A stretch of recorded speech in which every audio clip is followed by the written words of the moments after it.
Are we currently streaming on YouTube too? Yes, we are currently live.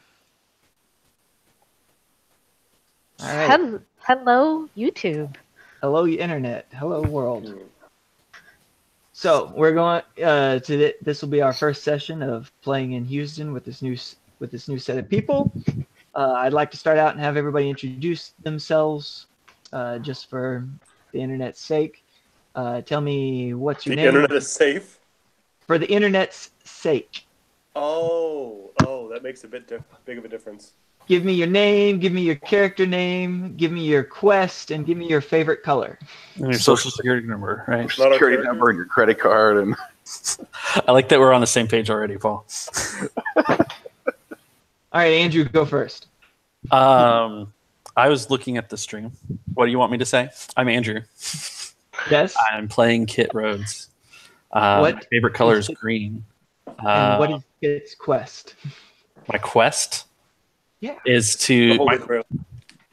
No, that was my father's quest. Now he's blind, and my quest is to get his eyesight restored.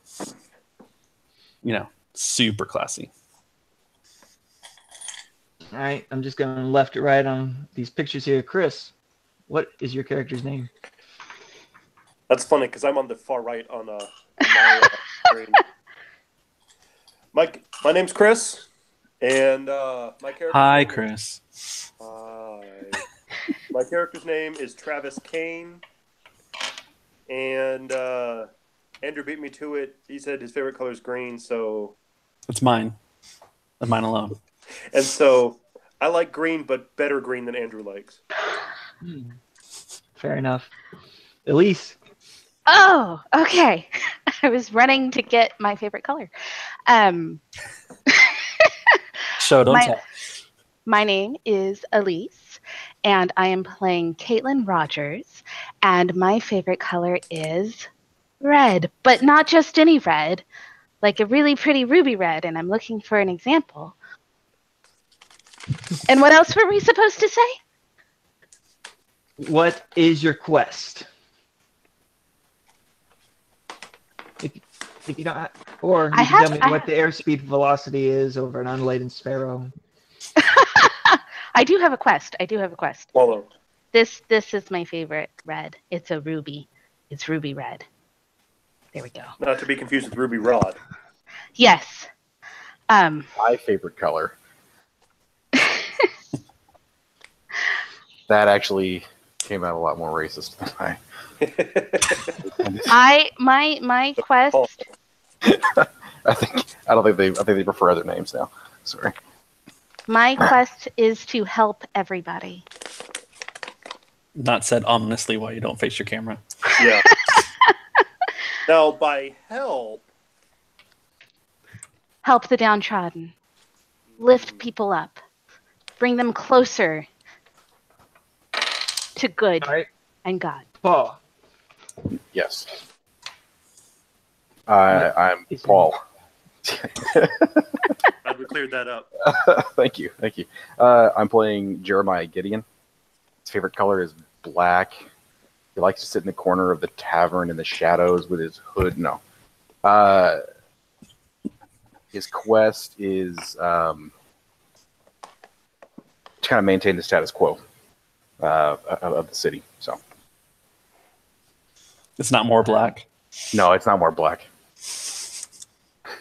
Black. He wants to complete a full summer wardrobe of all black, which in Houston is going to be a challenge. It's done. Yeah.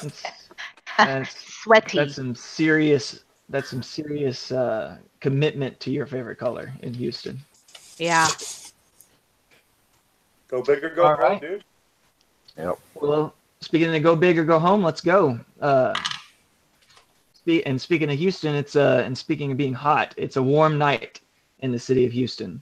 Though the sun has already disappeared below the horizon, the sky above is quickly fading into a drab gray of reflected city lights. The air is still warm and heavy with humidity and with expectation. It's a palpable pressure you can feel pressing in at all perpendiculars, as if thousands of eyes at the edges of reality were watching and waiting for their cue. Travis Kane, It's you, Chris. That's me. You had previously been dropped off by yourself at the Red Door nightclub in order to meet. Technically, if memory serves, I was actually dropped off by the rest of the group, who subsequently abandoned me with the Red Court vampires. That is specifically how it went. In order to meet with the Red Court vampires appointed Thane of the Second Ward, Baron Enrique Ricardo Gutierrez. Due to your skills as a teenage sorcerer, the extremely friendly Baron Ricky offered you a job as his personal bodyguard and introduced you to his blonde-haired consort, Elisa de Molina, and her beefy brother, Lalo. Right now, you're upstairs in a private room on the 3rd floor with all 3 of them. Since you are currently homeless and jobless and feeling buzzed on the suds and the flirtations with Elisa, not to mention feeling abandoned by your normal friends, you're seriously consider taking the Baron up on his offer and being his bodyguard. Jeremiah Gideon. It's 9:08 p.m. when you arrive at the Red Door nightclub in your 1970 black 4-door Lincoln Continental. Did I get that right? Yes. Black interior too, right? It's black. It's black leather interior. Black leather in Housden. It's an amazingly comfortable car. It's like an oven.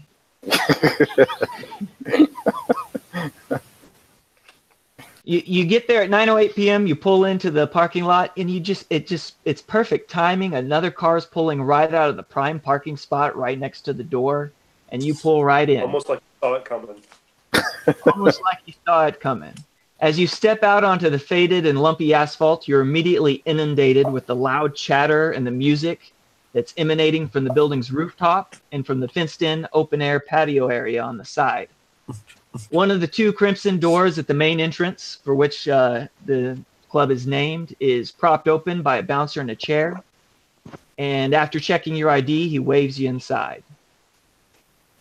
The place inside is a meat market. The tables directly in front of you and the dance floor to your right are already packed with young adults, and they're in their sexiest clubbing attire.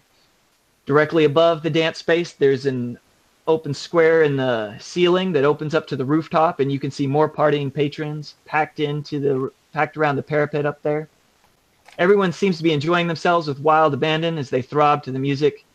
You check your sterling silver Joseph Emery pocket watch and realize you only have 2 minutes and 17 seconds before all those people will be stampeding in a panic towards the very doorway you're standing in.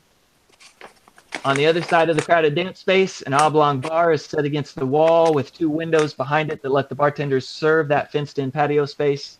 2 doorways on either side of the bar area allow customers access to the patio area where there's tables and chairs, and you also know that's where the impending danger is going to be coming from. What do you do?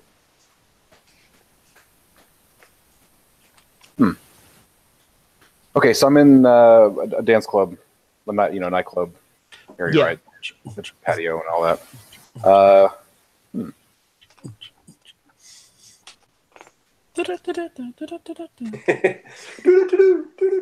The system is down. You're right there at the entrance. There's a dance floor in front of you. There's a bar past that. There's an open area above the dance floor that goes onto the roof. The roof is like a second floor. It has bars and stuff on it too, where there's patrons. And you're not entirely aware, but there's even another level a bit higher than that, and that's where Travis Kane is currently yucking it up with the Red Court vampires up there. With my new best friends. So, just to remind me of what I'm doing here, I'm here to get him, right?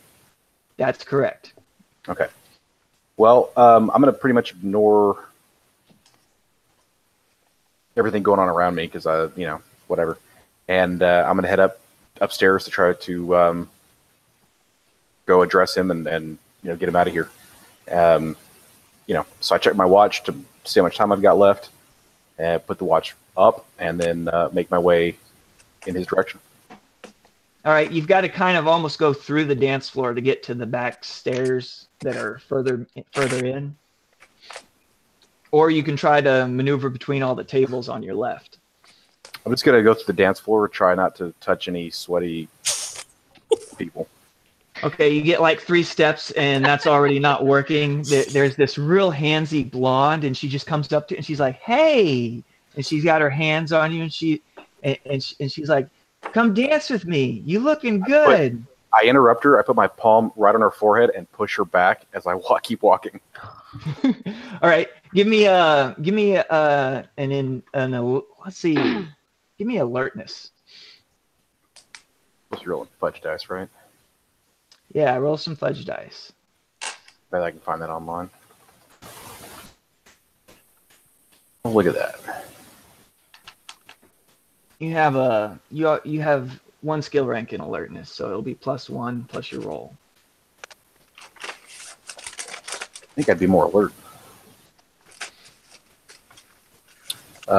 2 total. 2 total. All right. As you're pushing her back, you kind of notice she's not. It's not that she's drunk, but she's clearly on something, but you're not sure what. Just high on life. All right. So I don't think are it's you gonna live. just keep walking? Yeah, I honestly don't care about her at all. Okay. And Hard so you to- start heading up the stairs. Yes.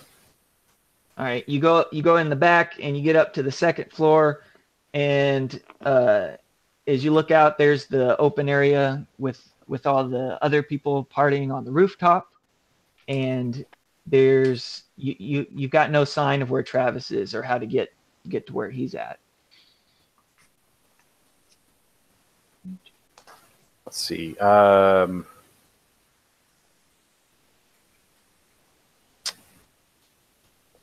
So I've got.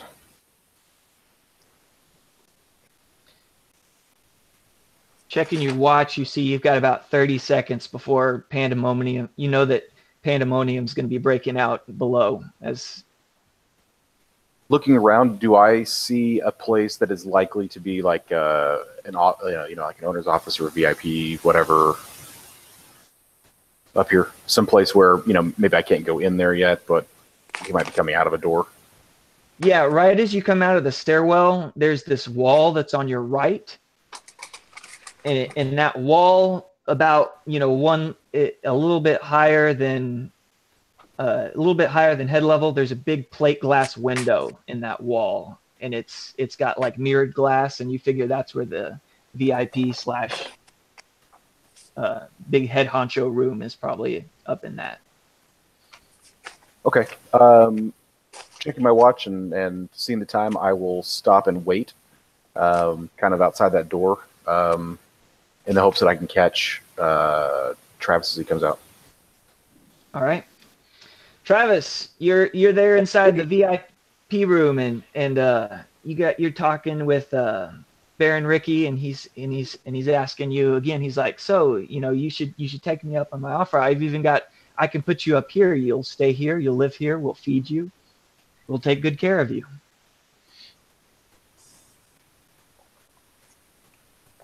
Well, I have to say, Ricky, so far that's the best offer I've heard today. I am kind of looking for a place to belong, and what can you what would be my benefits if I were to work with you or work for you? And Ricky says, well, aside from the room and board, we've got wonderful women who are always here at the club, and they're always looking for a strapping young man like yourself to... Yeah, but I heard about Sweaty Girl downstairs, man. She kind of creeps me out. I'm telling you, the girls in our club, they are ready to go. They come here to experience the high life, and we give it to them. We give them what they're looking for. Blood. And I've got to tell you another thing aside from the room and board. One of the best things we've got, and he's cut off when there's this scream. Speaking of the women, there's this high-pitched scream from downstairs. Jello and shots. then a lot of ruckus. Give me an alertness check of your own, Chris. All right. I have a average alertness, so I have 2 total. 2 total. Well, you rush over and you look out that window, and you can see you're not quite sure what's going on. You can see that something is happening in the bottom floor of the establishment, and people are kind of panicking around the doors near the patio area from before, and there's just a bunch of blur of people and everything. Lalo and Ricky run up next to you too, and they look down, and Ricky curses under his breath and he goes, "We're under attack. This is exactly the sort of thing that I need you for." He looks at you to say that, and then he starts commanding his other 2 people to start to be taking care of things.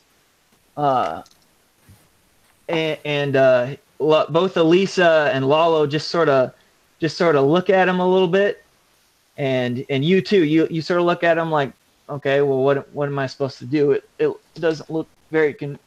He doesn't really give you a clear instance of what it is you need to be doing. But then Elisa.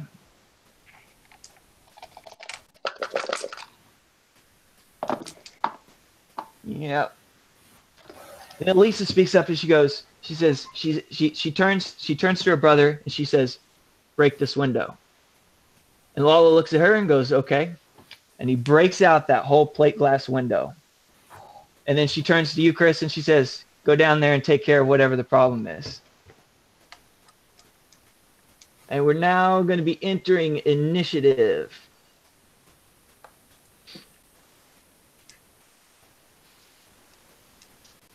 And you hear more screams downstairs.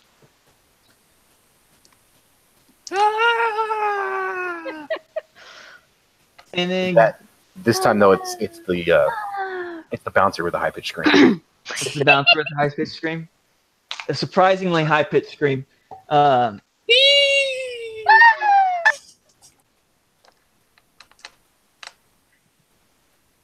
And then it's Gideon's turn. Okay, so I guess I hear breaking glass, but obviously nobody's coming out of the door. Yeah, so the you were hanging out next to that door, and the glass that you were standing underneath just shattered all around you, and you hear a bunch of screams and stuff down below.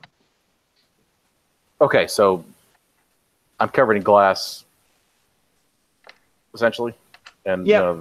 Okay, all right. So he should have seen that coming when he was standing underneath it, but he did not see that one coming. You think? All right. I'm going to look around and try to identify the cause of the screaming.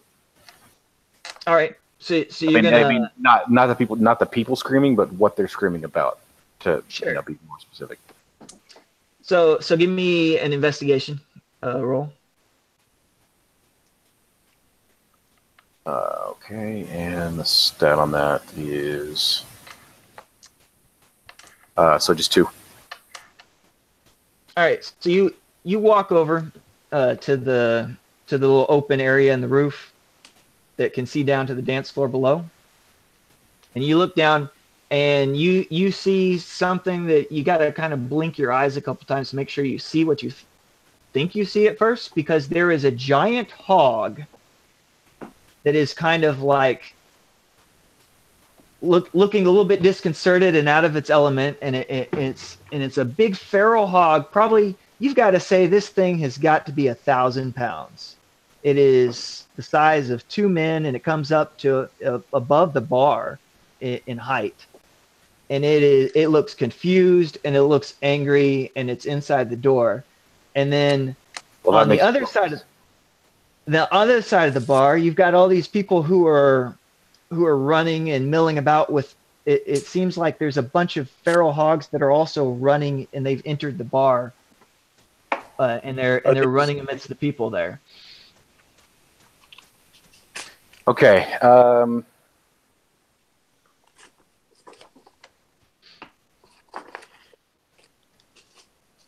going to ignore the people and look for Travis. You're gonna look for Travis. Yeah. All right, so you're gonna wait there to see what happens with when you can spot Travis. All right. Yeah. Speaking of whom, it's his turn. It's Travis's turn. Well, since I assume I can't see the hogs myself, and so my first inclination would also be to go investigate and try to see what's going on. So I would probably leave Ricky's office and go and try to look. All right. Are you going through the door or are you going through the glass? Through the window.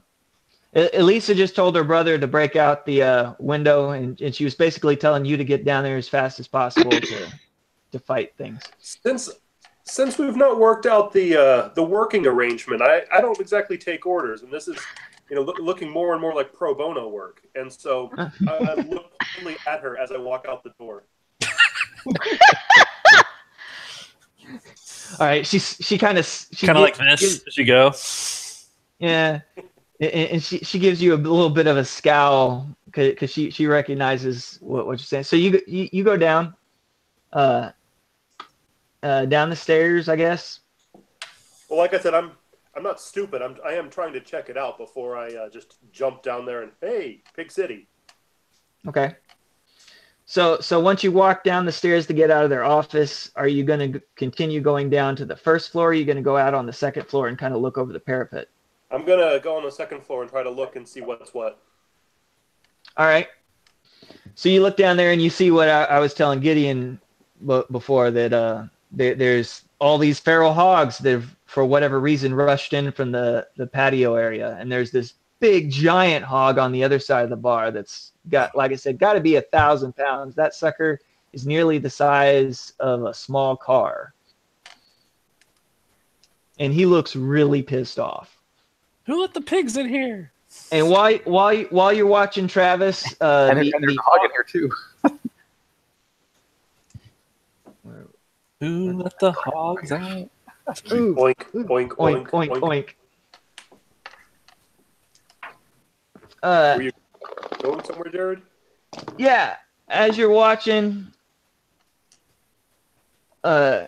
these hogs start to these patrons are falling over each other, and the hogs are starting to stampede, and they sort of swing towards those patrons, and you're absolutely certain that you're about to see somebody get pretty much trampled to death, but they kind of like veer off or trip over each other, and the hogs kind of tumble off into a wall, and so that party goer is narrowly saved. And you wouldn't know it, but it's the sweaty girl from before that Gideon was not impressed with. They slipped on her sweat. They did. They slipped on her sweat and just slid right into the wall. Natural defense. Like a dancing rainforest. It's a good thing she wasn't wearing more clothing, because then it would have absorbed the sweat and she wouldn't have been safe. Right? That's true. Safety is her number one concern. Safe. Right? Yeah, there you go. So you can hear the Baron. He's warning all the patrons. He's like, "Everyone get upstairs! Everybody save yourselves!" and stuff. But nobody's really responding or hearing him over the panic. And Elisa looks down and takes a moment to give you a nice scowl, Chris, and then she tells you, "Well, go on then." And then she slaps her brother, and her brother jumps from the third floor all the way down onto that giant pig that you were looking at earlier. And can I pipe up here as my character? Because I was kind of waiting for the moment. You're going to be... Or am I not? That's fine. I just want to know. I didn't know if it was like a hold action or not. Are you hold action wanting to say something to Chris because he came out? Yeah. Yeah, go for it. Okay. So when she gives him the direction, I can look at him and say, or we could both go now and save your friends.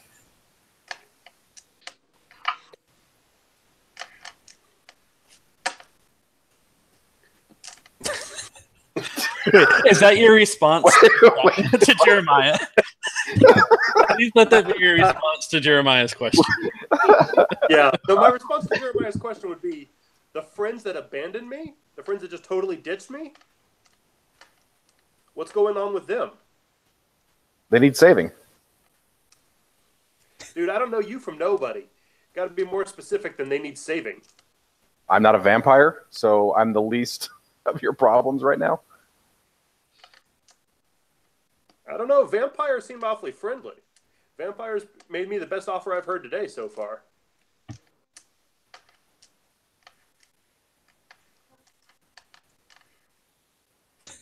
Okay, bye. Thanks.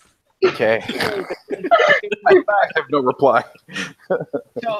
So as y'all are having that conversation, speaking of vampires, about Are we allowed to drink? Hey, welcome to the chat, Jessica. Hey, am I allowed to drink on camera?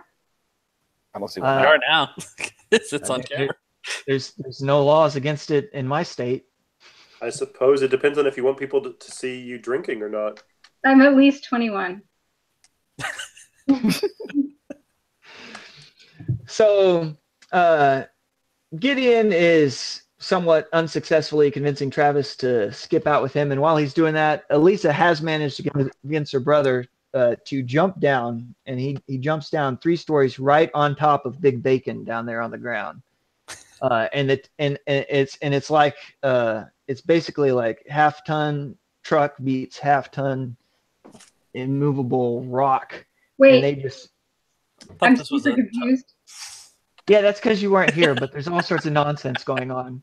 We're in a club, and we have a giant vampire who is now tackling a giant pig. Feral Hey, pig. that's Big Bacon. Okay. I thought we were talking about there were lions. We haven't Yeah, got to those are elsewhere. Oh, that's we also have interesting. Okay. we have tigers and bears That's a separate too. problem. Do we have tigers and bears? Yeah. Oh my! Right? So, I don't think I'm in Kansas anymore. No, Housden. So Big Bacon lets out a really irritated squeal as he gets hit by a flying vampire, and then it's back. And then you can make the sound. No. All right. Then it's Gideon's turn. Okay, I'm going to continue trying to convince Travis here. You realize they're vampires and they eat people, and you're a people. Yeah, but Right. they need it, man. They need. You know. They eat sweaty chicks downstairs. They need me as a bodyguard. You would think a wizard would have more intelligence. Just gotta put it out there. Hey, He's 15. teenage wizard. Oh, the kid.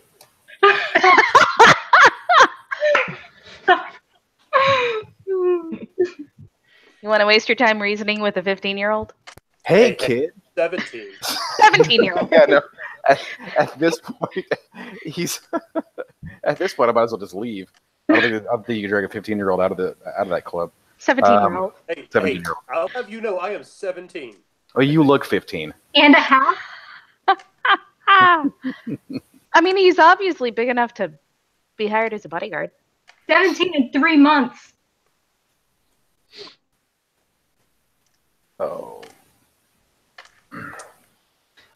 Okay, so Gideon, would you say you're trying to convince him with some sort of social role, or? Yeah, well, I mean, I'm gonna have to, right? Because obviously, out of character, you know, as an actual person, I'm not all that convincing. But hey, I'll tell you what. Let's do deceit because I'm good at that, and he's a kid, so why would I tell him the truth anyway? Hey, kid, I've got candy in my car. All right. You should come with me instead of staying here to be eaten by vampires or a feral hog or both. Ricky didn't offer me any candy, but I have to admit I do like pork chops. What kind of candy you got? Pork chop candy? That sounds disgusting, dude. Chitlins. That really does. Chitlins. Chocolate-covered bacon. Oh, man. That's a good one. All right, give me a roll. Give me a roll, Paul. Okay, I'm going to try to convince him that he is in imminent danger, which I guess probably isn't deceit, but let's make it deceitful somehow. Or do just such a bad job at deceiving him that he's perfectly fine where he is? You know, he's a teenager. Use reverse psychology. Here we go. Okay, that's a 4 total. So that's what? You got +2. All right. Yeah. All right, Travis. Give me a roll of your dice. What am I rolling for? Empathy to See read. see through my deceit. See through his deceit. That would be a 1. You are convinced that he has candy in his car. I'm going to be pissed if it turns out not to be candy. I want to One problem at a time. And now it's Wherever your turn. you're going to have to stop for candy. And now it's your turn. You can either choose to go with Gideon and his nice, totally uncreepy candy car offer, or you can go downstairs and you can prove that you're actually probably a pretty good bodyguard material and seal the deal on that with attacking the bacon downstairs. Seal your fate, as it were. Well, strange old man that I've never met before and seems to be wearing too much black and is offering me candy.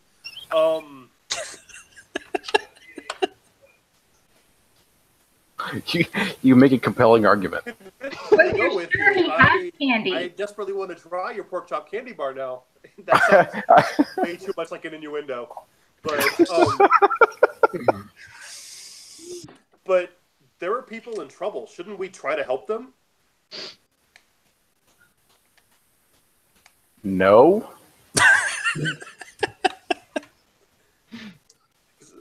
Aren't there other people you want to help? Well, my understanding was that I was convinced that he has candy, and that's my reason to go. Well, candy okay. Wait, won't it? Most of it going to melt in the all-black car? Most of the people are out of the building. At this point, it's really only vampires that are in trouble, and I think they can handle a feral hog. So you and I should go help people that actually need help. So you look downstairs, Travis, and the room's like packed walls to walls with people who are in imminent danger of being trampled by feral hogs. Which they're NPCs. They don't matter.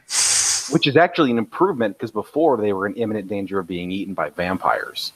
So if you think about it, things are really actually looking up. All right, Chris. So I'll give you a fate point for your heroic flair that you'll jump in and save the people. Before I do that, can I do a lore test to see if I'm able to recognize whether or not the people in danger are, whether or not they're vampires or people? Yeah, you were down there earlier, and you know that most of the people down there are just regular people. Okay, in that case, I feel like I'm probably going to be compelled to help them. But afterwards, I want that pork chop candy bar. If there's time. Jared, do I need to officially activate my enhanced speed? If you want to use it here, yes. And it lasts for the whole fight, right? Right. So describe to us what it is that Gideon sees as you tell him, I'm coming back for that candy bar, and then you go and you activate your... In that case, I tell him I definitely want that candy bar because it sounds horrifying. I must try it. You've piqued my curiosity. And so I start walking toward the railing, overlooking the crowd beneath, and I have no idea how I activate these scars. So until I think of something better, I'm going to do the Edward Elric hand clap. And and my scars glow a faint, they glow a faint, pale blue color briefly, and then at seemingly faster than seems humanly possible,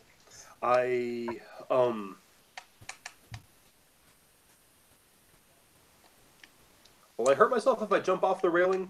Since I'm only you're going to be moving so fast that you don't even notice the distance. Okay, in that case, I jump off the railing and I try to go for the I try to protect the people from the herd of pigs, not Swinezilla. Right. You're gonna leave Swinezilla to Lalo, and you're gonna jump onto the herd of pigs. All right. Are you gonna just punch him or what? I'm gonna run. I'm trying to simply separate them from the people, and so I'm going to run by them and try to distract them and get their attention diverted away from the people. All right. So you're gonna set up. You're gonna block them from being able to hurt the people from now on. Yeah. Go ahead and roll a fists to set up that block. Okay.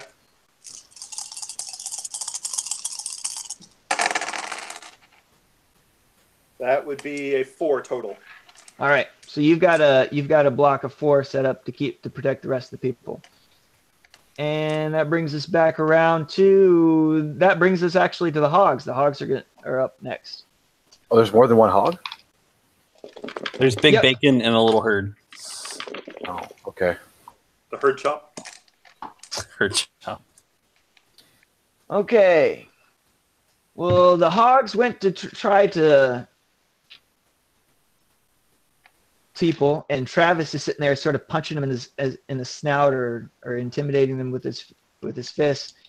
And they turn around, and a couple of them literally run right into the bar and knock themselves out. I rolled -4 on that roll. I have that effect.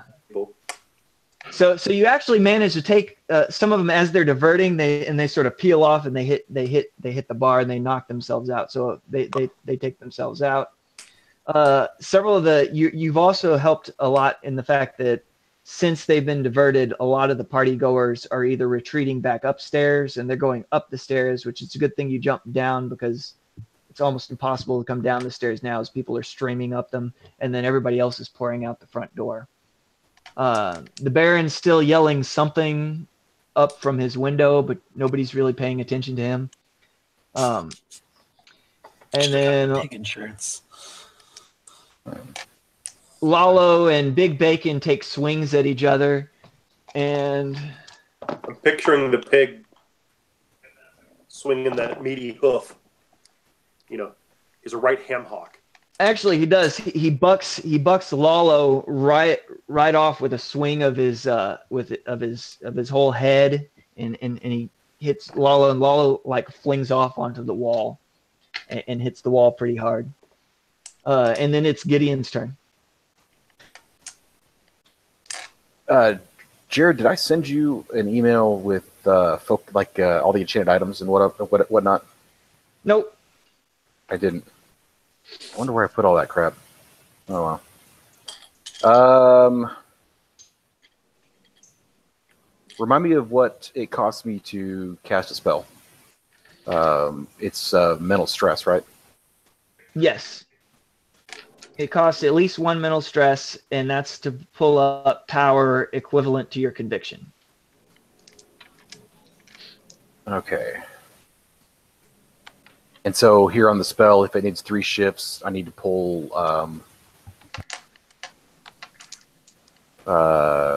I need to have a conviction of 3 to be able to cast it, right? Yes, for 1 mental stress.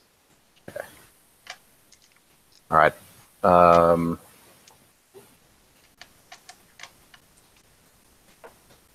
gonna have to hold off on that. Okay. I guess I'm gonna just.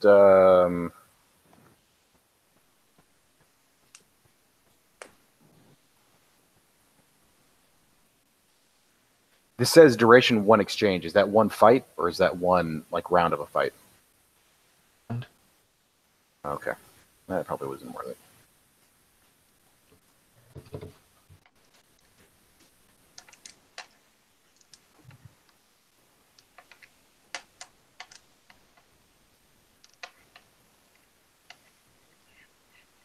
Okay, I'm gonna.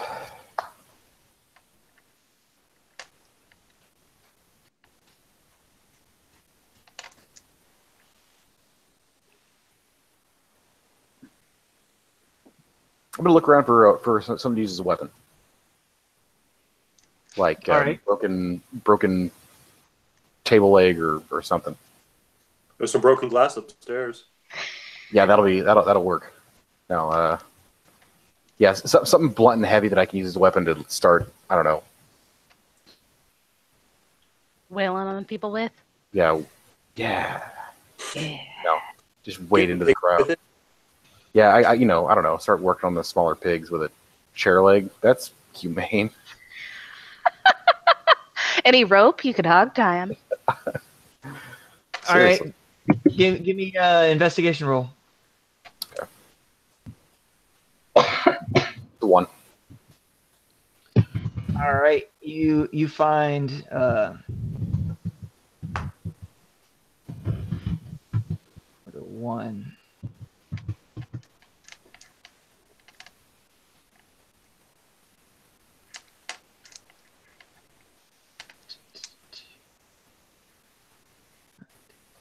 I wish I could find that. What is it called? It's there's basically there's a flap for the bar that's coming down in a little piece of wood, and you kind of wrench that off of it, and so you've got, like, it's not a 2x4, it's more like a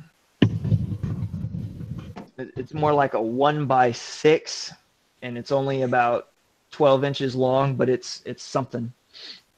Yeah, it's more of a shield than a club, but that's what you got. Okay. I'll pick it up and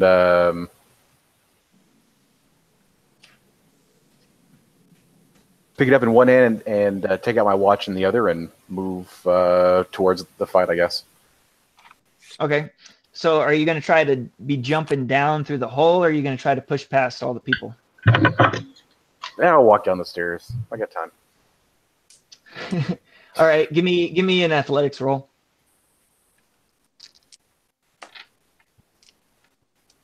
All right.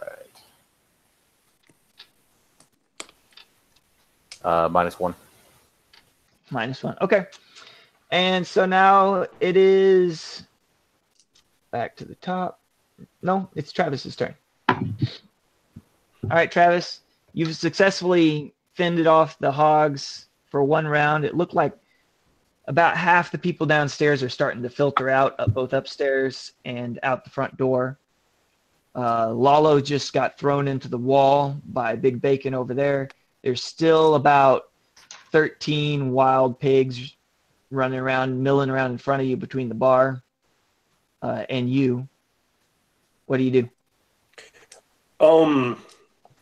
The pigs who previously ran into the wall, are they out of the fight, or are they just stunned for that round? Yeah, they don't look like they're moving.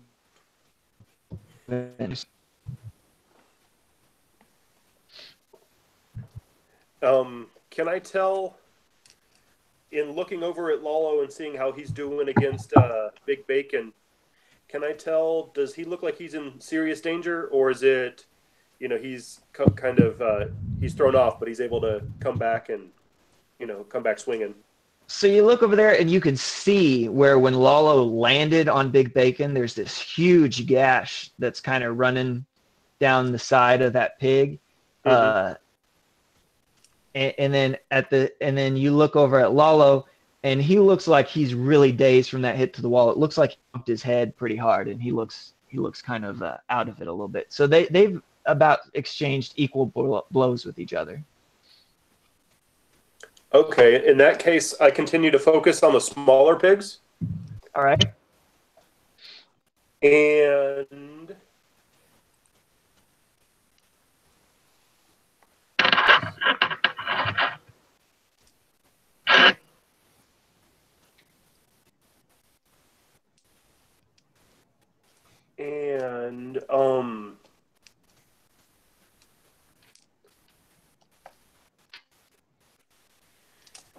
I would like to.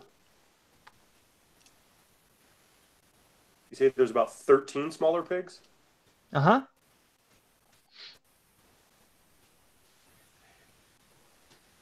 Is there any way I can use the environment to stop the smaller pigs? Because that's going to be a lot if I have to chase them down individually. Is there like a wall I can pull down, or something I can turn over to herd them away from the people? Yeah, you could start turning chairs over to herd them and keep them in a specific area. Yeah. In that case, Did I say chairs? Turning tables and stuff. There's tables right behind you on the other side of the dance floor, and you could back up and start tossing them into a position. in that case, I want to try to start making a barricade to protect the people while they're away from all this. Do I need to be more specific? Yes, because my computer slowed down and did not catch any of that. Okay. I would like to start making a barricade out of the tables in the club to try to form a barricade between the pigs and the people as they're continuing to escape. Okay. The people trying to escape out the front door, or the people trying to escape up the stairs, because those are on two opposite sides of the building. Mm-hmm. Which side has more pigs on it? The stairs side. In that case, I'll defend the staircase and try to push them away from there. All right. I think for that, give me a roll of might, because you're going to be hauling these tables over and sticking them into place. Okay.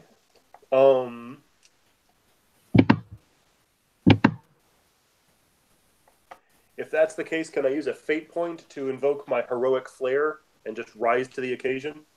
Uh-huh. That gives me +2, right? Yes. All right, so I'm going to do that. That gives me 3 total. All right, so you get 3 tables set up in this sort of like set up, like you said, a barricade that's steering them more towards the big bacon, a little bit towards the front door, because that's kind of the only other direction to go, but they're further away from that than they were from somewhere else. Mm-hmm. And so that seems to go off without a hitch.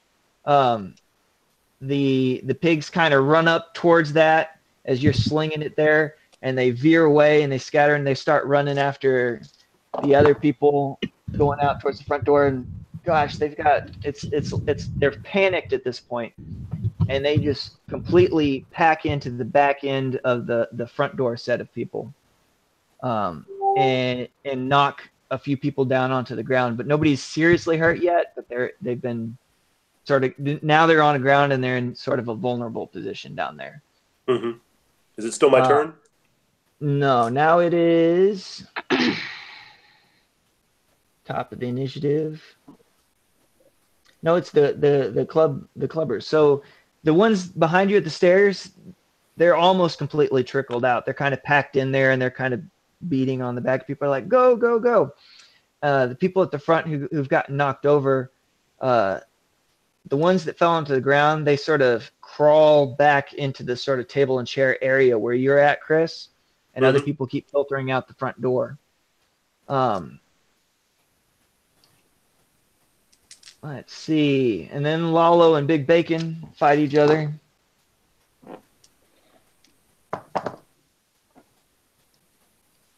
And surprisingly, Big Bacon has taken this moment of Lalo being dazed and just sort of rams right into Lalo, wedging him and pinning him up against the wall. And Lalo doesn't seem too terribly hurt by that, but he is kind of winded and surprised. And then just about that time, you see the Baron poking it. He's made it down from his little step, and he's kind of looking down over to see what's going on. And he's like, "Get him, Lalo! Go, guys!" And then it is Gideon's turn again. All right, so I found my list of items, by the way, so I'm in good shape.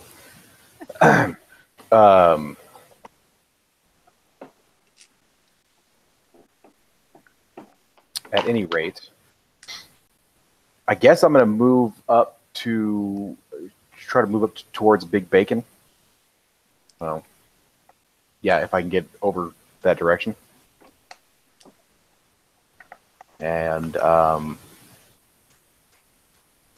Well, you find yourself with the athletics roll from earlier that you're wedged in with all of those people that are there in the stairwell, and you're kind of having to work your way down the wall, and it takes your whole move to get down there to the bottom. Okay. And then it's Travis's turn. How are the people by the front door looking? Most of them have gotten out. There's a few of them that got knocked over and they're on their hands and knees and they've started crawling towards the tables and chairs area that you're at.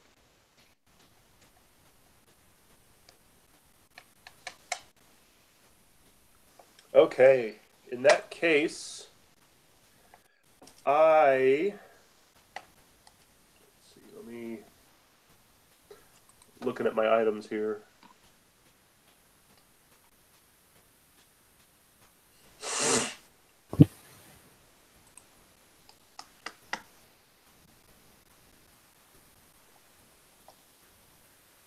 Are all the pigs over by the front door?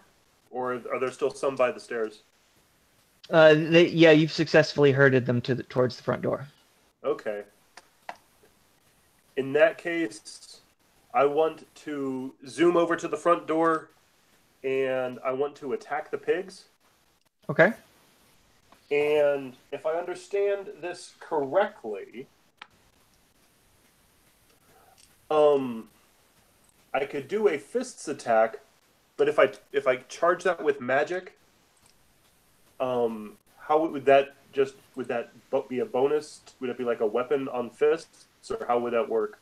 Yeah, it would essentially. Are you talking about using sort of like your flame spike type thing? Something like that, yeah. Yes, it would essentially the amount of magic that you pull up would be a weapon rating on your fists attack. Okay. Could I split that? If I understand, if I was trying to read the book earlier today, if I understood that, could I split that between more than 2 targets? You can, but you have to also split the whatever you get for your roll up between 2 targets. So say you roll fists and you get +6, you have to split that up between like maybe 2 + 3 attacks or 1 + 4, 1 + 2. And then you also split the weapon rating up between them as well. And you don't have to split them the same way, but they do get split.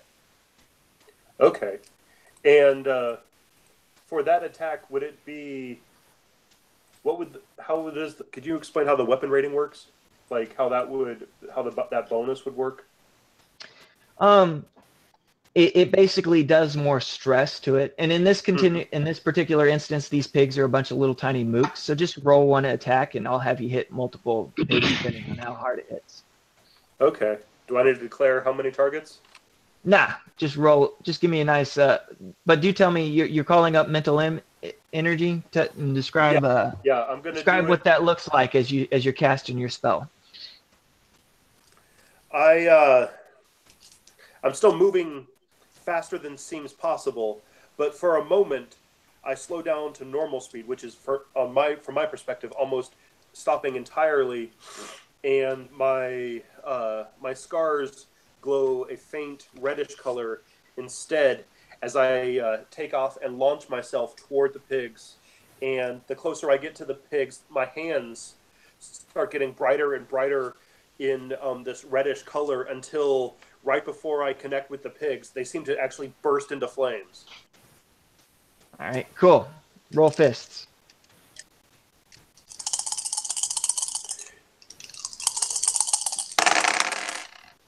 That would be a total of 5.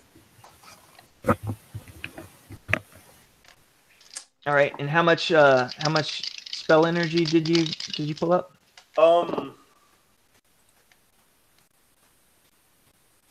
Spell energy would be. I'm just trying to double check. I apologize. 4. 4 spell energy, because I have my ring that gives me +1 for control. All right. A few. You take a swing and you're just plowing through pigs, and a few of them shimmy out of the way, but you're knuckle deep in feral hogs, and you're just laying left and right with these hits that are exploding with flame. And after you get done and the smoke kind of clears, Pork chops. and you got the nice smell of bacon in the air. It seems of all of the 13 pigs that were there before, there's only about 5 left. So you cleared out a good 8 of them running down there.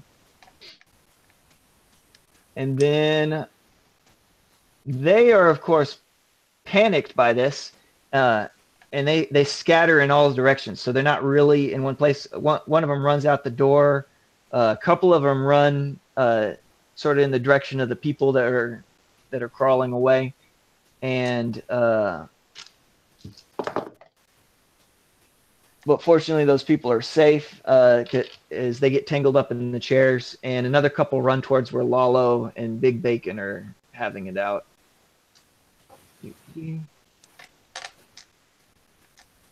And the last sort of club goers sort of filter out.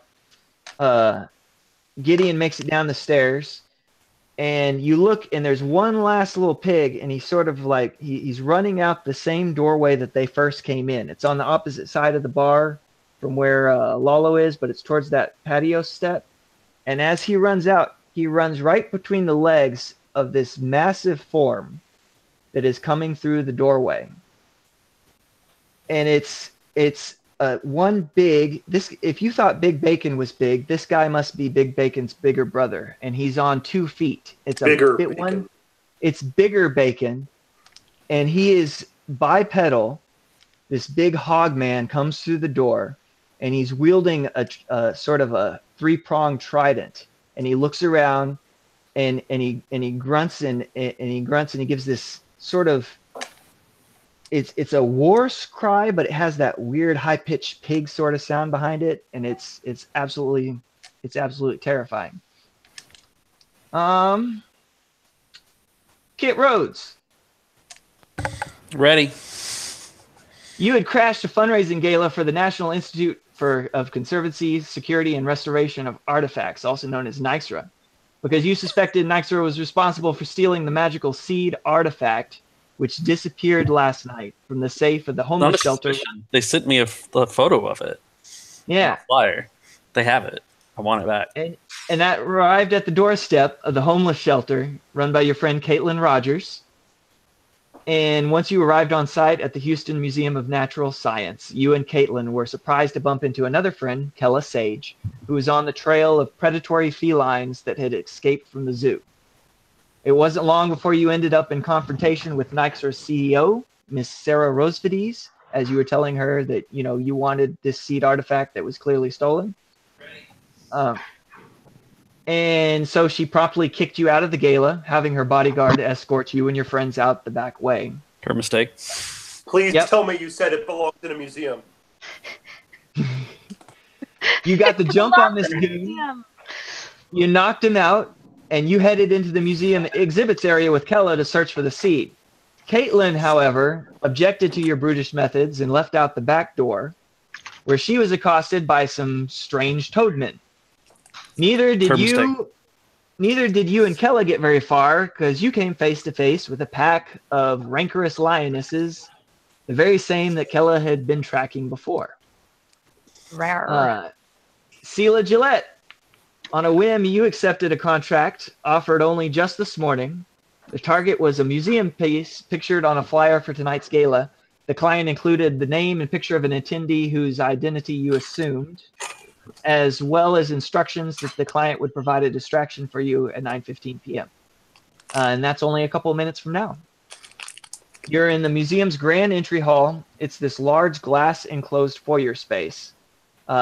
And you did some casing of the joint earlier today. Roll for me a burglary check. Okay. So how much time do you normally like to spend when you're casing a new place, something to steal? as much time as I have. It's all about preparation. Right. You normally like to prepare a lot. Do you spend a week? Do you spend a couple of days? How much time do you normally spend? I mean, I've only had since this afternoon. Right. But I'm just wondering, normal procedure, what would you prefer? I mean, definitely an afternoon, a day or two. It depends on the size of the place and the size of the heist. Okay. So, I mean, like Fort Knox, obviously going to take a little bit more time than an office building, right? Sure. All right. So, sorry, first time playing the system. Am I just rolling D4s? Yeah, you roll Six. no, they're D6s. Oh, D6s. I'm sorry. Yeah, roll 4 of them though. Okay. Let me do that. Some dice rollers let you roll 4DFs. They're technically fudge. Yes. Dice. So let me do 4 dice and 1 time, right? Yeah. Okay, so I got an 8, and you're asking for a burglary roll, so I get to add +4 to that? Or Well, is it the 4 dice? So what did you actually roll on the dice? 3, 2, 2, 1. Okay. So the 3s and 4s are 0s. 2s and 1s are -1. So if you roll 3, 2, 2 to 1, you rolled -3. That blows. I don't like this dice roller. Hold on. One moment. Can I go get my real dice? Not for this roll, obviously, but like I have actual dice. Yeah. I don't trust these digital That dice roller clearly did not treat you well. It didn't. And I don't like it. Still, with your great burglary and your one afternoon at the museum, you didn't have much time. It was really hard to see what was going on because they were prepping for tonight's gala and people were moving around and you weren't quite sure what's going on. But you did figure out where this object was. It's on the 3rd floor of the museum, and it's up in the Cullen exhibition hall where they're having this big fertility cults exhibition. And it's not one of the pieces that they brought down for the gala. It is still upstairs, and it's in a little glass or plexiglass enclosed square. Okay, wait. So I had literally all afternoon, and all I figured out is that this thing is on the 3rd floor. It hasn't actually moved at all from its normal position in the museum, and it's behind a plexiglass box that it would normally be in.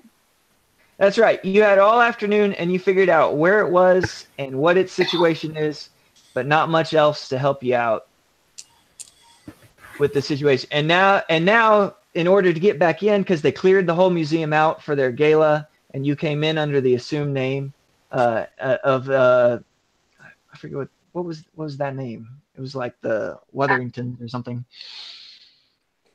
We'll go with Janet Wetherington.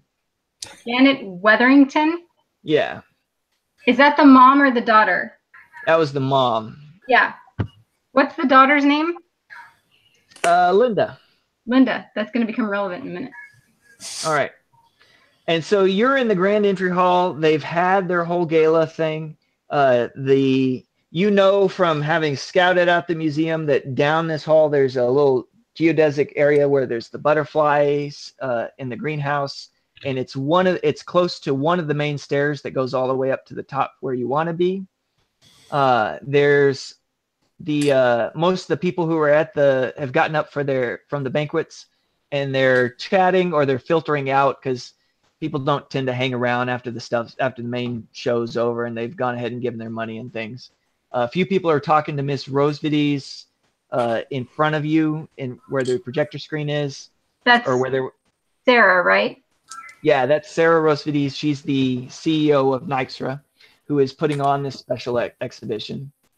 There's large print banners on either side of this hallway that have pictures of all the fertility cult special items and things. And behind you is the museum entrance where some people are starting to leave. It's a large glass wall with 3 contiguous sets of double glass doors. To your left's an entrance to the planetarium. You don't have any interest that direction. It also can get you downstairs, but you don't really want to go downstairs. You're trying to get up. Ahead of you, there's the McDonald's. To your right, there's an entrance into the exhibits area and another set of stairs that goes up to the second level, but not the third. Did you say McDonald's? I'm sorry? Yeah, there's a McDonald's sitting there. And there's also a gift shop that you're real sketched out about because they had a whole like display of Skittles that was just sitting there in the gift shop for sale. Oh. And so and you saw the sort of the main way towards the butterflies and everything else. Sarah Rosevides is between you and that area, and it's also the direction her bodyguard went just a few minutes ago with a young man and 2 young women. So which way do you want to go? Bless you. Bless you. Thank you. Bless you Gesundheit. again. So the way to the butterflies is the only way upstairs? No, there are several stairs here on the main level. There's one just to your right. It goes up to the second level. And then you'd have to walk through the Hall of African Wildlife to get to stairs that go up to the third level. Or you can walk down this main foyer, and there's a big set of stairs, but that's where all those other people disappeared a moment ago. And then if you walk past that, further down past the butterfly, there's a third set of stairs that goes up to the third level as well. Is there an elevator? The elevator. I'm disguised. The right question. I'm sorry, that's great. If she's a day. I'm disguised as a woman who's 65 if she's a day. Like, of course. It makes sense. That was a funny question. Yeah. It's a perfectly normal question. It's funny timing. The elevator is with the main set of stairs that is just past the McDonald's. Okay. But the McDonald's is by the gift shop, right? No, the McDonald's is the opposite direction from the gift shop. Okay, that sounds good. All right, so you're just going to start heading sort of towards the back area there? Yes. All right. And you're going to take the elevator all the way up to the third if you can? If possible, yes. All right, give me a deceit roll for how nonchalant you are as you just stroll back that direction. I haven't had time to go get my real dice, so let's see what these do to me.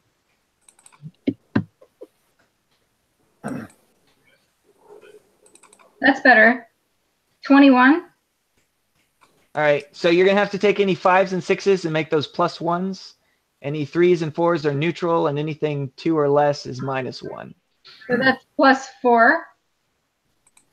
On top of so my deceit is at +4, right? So does that mean that's why I'm rolling 4 dice?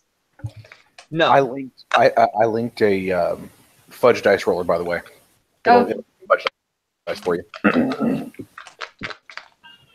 So you get your deceit is +4, so you get 4 on top of whatever roll you make, and we always 8. everyone.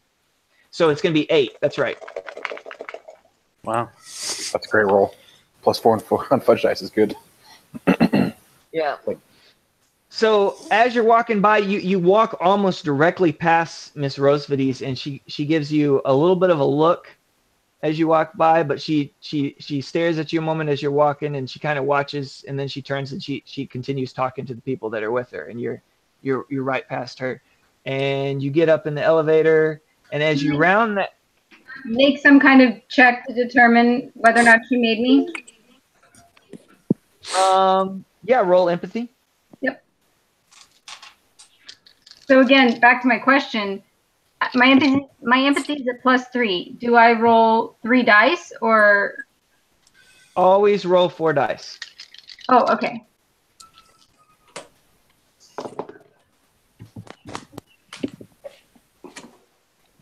I don't understand how your fudge dice roller works. Okay. Looks like that's going to end up with a great. I have a negative, positive, and blank. So I think my net is -1, but my base trait is +3, so my total is +2. That's correct. So you have a fair empathy roll. and you don't feel like you get much of a read because you try not to stare too much because that will throw off your nonchalant look. And if you're looking too interested, so when you're trying to look out of the corner of your eye, you can't really see what her expression is, and she's turned away from you. And so you're not really sure whether or not she made you or not. But she seems to be just talking to the people. Can I push it a little bit? I mean, Janet Wetherington is a very wealthy benefactor, and she doesn't think twice about making the CEO of Nisra nervous. Like, I pay for her museum. All right. So, but what? Are you going to stop and turn around and go talk to her? Or are you going to? No, not at all. But if I notice that she's looking at me, I'm definitely going to be looking back at her. Like, what? Bitch? Not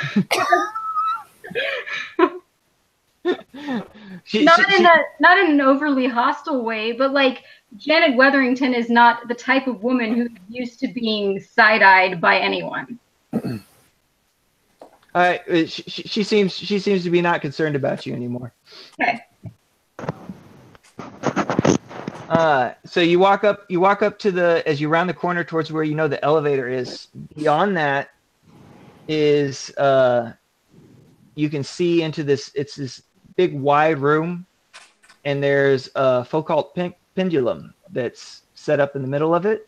It's got a nice big metal circle, and you see the young man that was talking to Sarah Rosevides a second ago, and you see one of his female companions. The other one's gone. Rosevides' bodyguard is gone, and there's 3 lionesses that are just standing there in the room. And so at this point, we'll enter initiative. Well, wait. With them. It seems like I've entered the wrong room. I thought I was going to the elevator.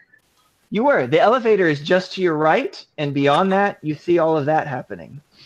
I'm just going to push that button a couple more times. All right. Someone's getting eaten by lions. You get the surprise round of pushing the button on the elevator, and then the lionesses go. Oh, great. Do I get a chance to... Am I visible? Like, does anybody see me? Yeah, hold on. The lionesses, they seem pretty preoccupied with the other 2 that are there. And they try to set up... Where are you, lionesses? Huh. It looks like they're trying to surround those other 2 people that are in that other room. But they actually fail to. They're kind of like skittering a little bit on the museum floor as they do a few quick jumps, and their claws don't really find purchase, and they're kind of sliding out from under them. So they don't actually block off. They were kind of trying to put themselves between you and the people in front of them, and also they were blocking off the 2 sideways, but they haven't really successfully done so.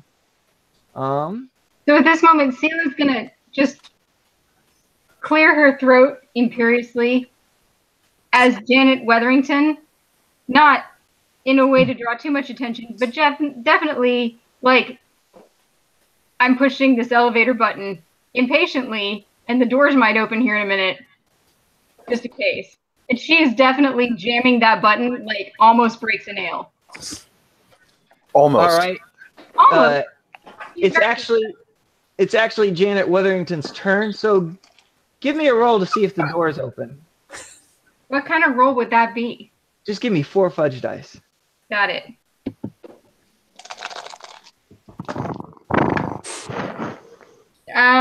Oh, I don't have anything I'm adding to this, so I got a net -1. All right. So you're like just jamming the button, and you actually do. You break a nail. Ha! That's evidence, man. A broken nail on the ground. Yeah, she picks that up. All right. She picks up the nail off the ground and eats it when no one's looking. Oh. That's DNA. That is a dedicated detective who's going to find a broken nail in the middle of a lion attack investigation. She does not take these kinds of chances, okay? Now, here's my question. What are you going to do about the fingerprint on the elevator button? It's Janet Weatherington's fingerprint on the elevator button. So what's Janet Weatherington going to do about it? Also, I'm pretty sure I'm wearing opera gloves because this is a gala, right? Well, how'd you break a nail and drop it on the floor? I don't know. Apparently it happened. Split open the opera glove? She did. She busted a seam. Is Kit eaten by lions yet? Not yet, but close. Can I avoid this? We're gonna get to the elevator. You would think Janet Weatherington could afford better opera gloves, but I would agree, but whatever.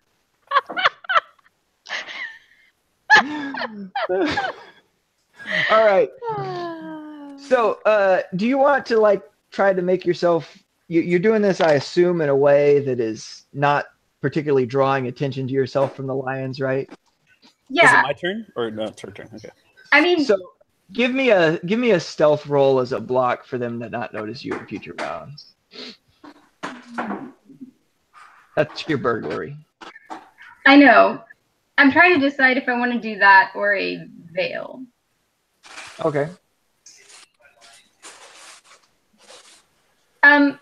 Actually, I would rather look like a very statuesque potted plant by open elevator doors. Okay. Fair enough. All right. So you throw up this veil. Give me a deceit roll.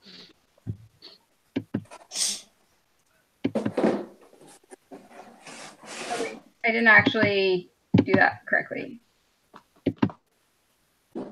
That is going to be a +7. 7 total. Well, I got +3. Yep. Okay. So that is, what do they label it? That is an epic potted plant. This potted plant, Italian cypress, and it looks 100% real, like it's the thing. So it's not Kit's chance to be eaten by lions yet. First, we get to drop by and visit, see how things are going with Kaitlyn if she's being eaten by toadmen. So we're gonna go to Elise. While you're doing that, I was really, really hoping that you were going to go to the room with the butterflies and get attacked by butterfly men. I was kind of hoping that too because I like butterflies, but apparently it's not to be. So, Kaitlyn, as you were walking outside and you were really pissed off at Kit for kind of going off the rails. Bludgeoning someone. Yes. Yeah, she totally brutalized an innocent bodyguard dude, door guy. Innocent. You don't know he's innocent. You hit somebody? I didn't. Yes. They wanted me to leave the museum, and I didn't want to leave. And they wouldn't take no for an answer, so I used a stanchion and bludgeoned the security guard. They were just doing their job. Tied him up in a bathroom. And lions. And that's what I came back to. And that's when I was like, I'm out. You just, poor guy was just doing his job. Jeremiah Gideon, what have you gotten me into? Lions, apparently. Pigmen. A pot, apparently, as you are now a potted plant. A beautiful potted plant. An epically beautiful potted plant. And convincing. Yes. Gideon's like, I don't know what you're talking about. I'm all the way across town, and there's hogs. I'm fighting pigmen. He knows. He foresaw this. So, Kaitlyn, you walked outside, and the door shut behind you, and as you heard it click, you kind of glanced over, and the butterflies section is a geodesic dome. You know what I'm talking about? They've got these various pieces that are coming. It's this big greenhouse. Oh yeah, and you notice familiar.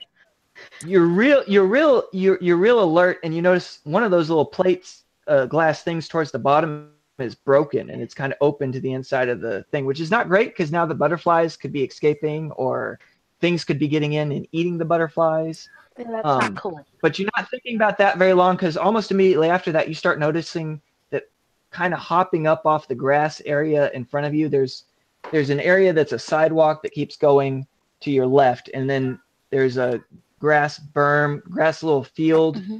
that has a bunch of bushes and trees to your right. And coming off of that were all of these toads kind of a little hopping towards you, which was really strange. It's in the evening. It's not too strange for toads to be out, but kind of coming on the sidewalk was not cool. And then about that time, you also notice there's a big raven up in the tree. Mm-hmm. And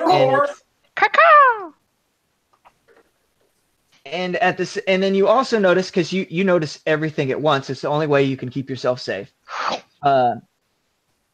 Coming out from beneath the raven rises up these big bulbous toadmen, and they kind of move to block your path on the sidewalk. And so what do you do? So they're not hiding. They're definitely converging into the path. They are definitely moving to take you out. In fact, as you see those 3 guys take on that path area, another 3 rise up in the bushes behind and are still taking off that area. So in front of you is toadmen. And behind. In front of you to the left and to the right. Behind you is the glass doors of where you just walked out of. And to the right is the butterfly thing, and to the left is the tree is wall space from the museum. Okay. I'm actually thinking of the Butterfly Museum here in Houston. That's the one we're at, right? Yeah, that's the one we're at. Okay. Placing myself. Okay. So you came out of right here, and there's the Butterfly Museum. Yeah. And there's the wall space there. Yeah. And there's the trees are over here next to the museum, and then there's the walkway over here. Yeah. So there's just toadmen across this in a ring right across here. And the parking lot is hello. The parking lot is elsewhere. Yeah, the parking lot is on the other side. I came out the back. Yeah, you came out the back, and the parking lot is where's my front? Parking lot's over here. Yeah. Okay, I'm oriented. Thank you. I'm oriented where I came out. Do I have a purse? I have my purse with like my keys and my phone in it, right? Sure. Okay.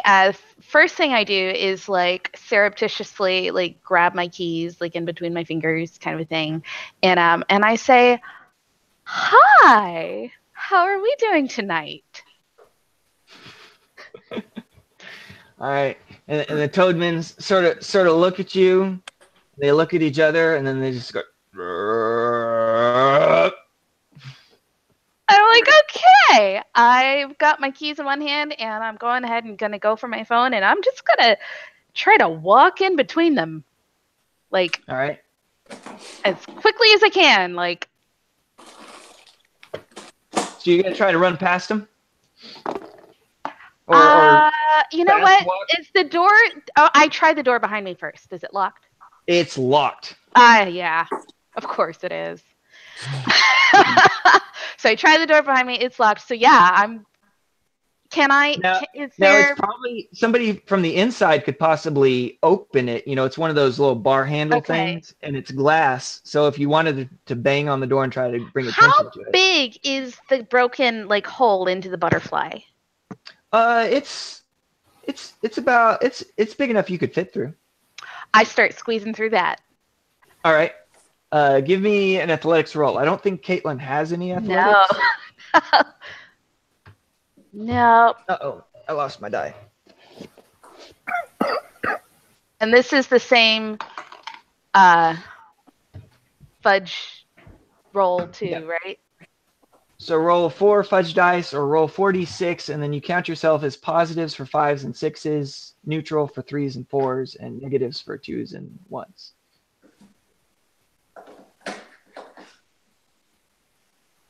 Okay. I have no idea how Paul's dice roller works either. So I'm just going to go to my... Paul, your dice roller sucks, apparently. You click roll them all, and then it gives you... Yeah. I did that. You'll get a blank, a plus, or a minus, and then you just add them up. Did you get all blanks? Is that what I got 2 pluses. Oh, there You got 2 pluses. All right, so you actually do it. You manage to squeeze into the butterfly area, Okay. and then we'll come to Kit's turn. Kit, Yay! you are in this big room. There's a Foucault pendulum in front of you. There's lionesses spread out all over this room. One of them was trying to get around behind. Them. Yes. One of them's trying to get behind you. Kella's sitting there looking at the lioness. She sort of taking up this sort of Crocodile Dundee pose, and she tells you, she's like, she's trying not to make any sudden movements. She's like, if we get to the circle, the metal circle, I can use that to block them. She tells you. And I tell her, I'll draw them away. Just run. Make sure it's a zigzag. And she's like, be stupid. They're lionesses. They will catch you. How far away am I from the elevator, and how far away am I from the McDonald's? All right. You are... The elevator is 1 zone away, and the McDonald's is 2 zones away. Okay. Are they visible to me where I'm standing now? In this, the McDonald's is not currently visible. No. Would I have seen it earlier in the evening from the reception? Okay. But it would have been closed down already. Oh, okay. And the elevator is not open yet, and there's a potted plant standing next to it. No, it is open. It is open? Yeah, I mean, give me what is it? Give me an alertness check. An alertness? Okay. Yeah.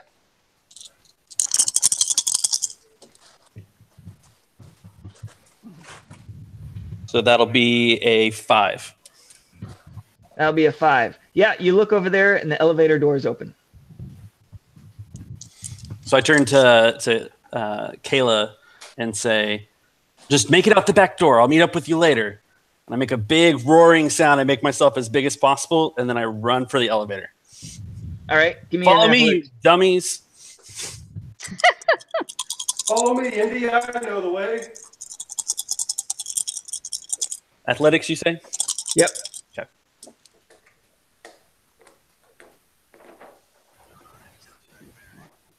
Wait. It'll be a 2.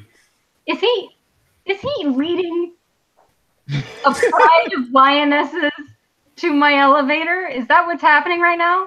The only danger I see is to a potted plant.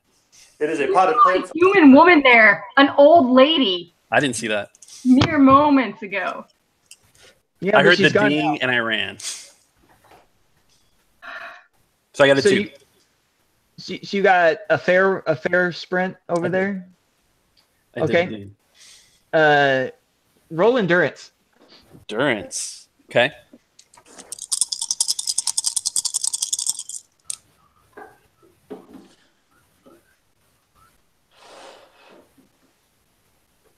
That's a 0. All right. So you're like, follow me, you dumb lionesses, and you start sprinting towards this open elevator, or at least what you thought was an open elevator, because as you go to walk into it, you hit solid metal that's not there, or at least it wasn't there as far as you take. And you take a 2 stress physical hit because you were going full tilt and you just hit it right in the head because you didn't see through Selah's veil that she had with her little open elevator thing. So the doors were actually closed. Wait, I thought you were just looking like a potted plant. I don't remember that, but I guess the DM has discretion. Okay. What do you want me to do with this physical stress? Take the 2? Yeah, so 2 physical stress that as you run yourself into closed metal elevator doors that you thought were open. And then we go to... All right. Then we go to the toadmen outside with outside with Kaitlyn. Okay. So Kaitlyn, as you're walking into the butterfly thing, Squeezing, shimmying into it, Ah! you notice there's a couple of those toads have made it into this area too. So a couple of the little toads, or the little ones. Okay. The little ones. Okay. Give me a fist. Okay, I hate to interrupt, but Chris, your butt walking back and forth in front of your camera is really distracting me. And the fact that you just carried poo up to it also just not Is helping. that better? Thank you. I was enjoying the show. Okay. Thanks a lot. Yeah, so I see some little toads. These little toads, and they're kind of like being kind of aggressive, like they're trying to go towards you. Give me your choice, athletics or fists, although I don't think it matters for you, to keep them from kind of glomming onto you. Glomming. Oh man, I haven't heard that word in a long time. I don't think I have either of those things. Yeah, I didn't think so. Okay. Just roll the fudge dice.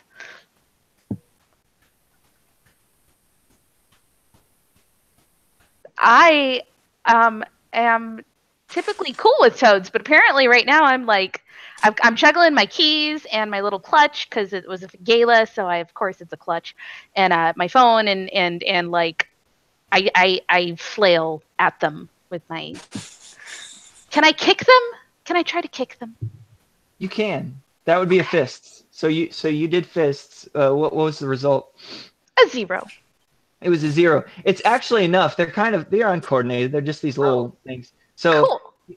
you flail. Your clutch catches one right under the jaw, and it goes tumbling off into some of the stuff. And then another one, you kind of feel it jump onto your shoe, and you just kick, and it goes flying. So you actually successfully keep these little toads off of you as you're scurrying into the thing. All right. Kella is yelling at Kit. Okay. Going, no, you idiot! And then as some lionesses are coming are streaming by her, and so she's going to try. She's going to go in a circle and try to cast a spell.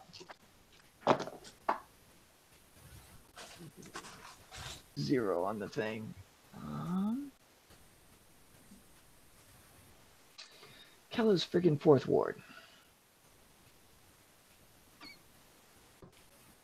0. So she gets it. She tries to block one of the lionesses from being able to follow you. And the lion, but you don't. She's touching her. You see Kella yell at you, and then she touches her eagle feather, and this kind of wind blows past the elevator and into the folk cult area, and it blows everybody's clothes a little bit. And we'll see if it's been effective. To stop a lore check to figure out what that is. Yeah, but it'll. Yeah. Is lore the correct check? Yes, lore would be the correct check. Because she doesn't know these people, and that's a weird thing that just happened. Selah's lore, is it good, right? I think it was fair. It's fair, yeah, +2. Hey, that's a total +3. All right, you are fairly certain someone is casting a spell. You're not sure who.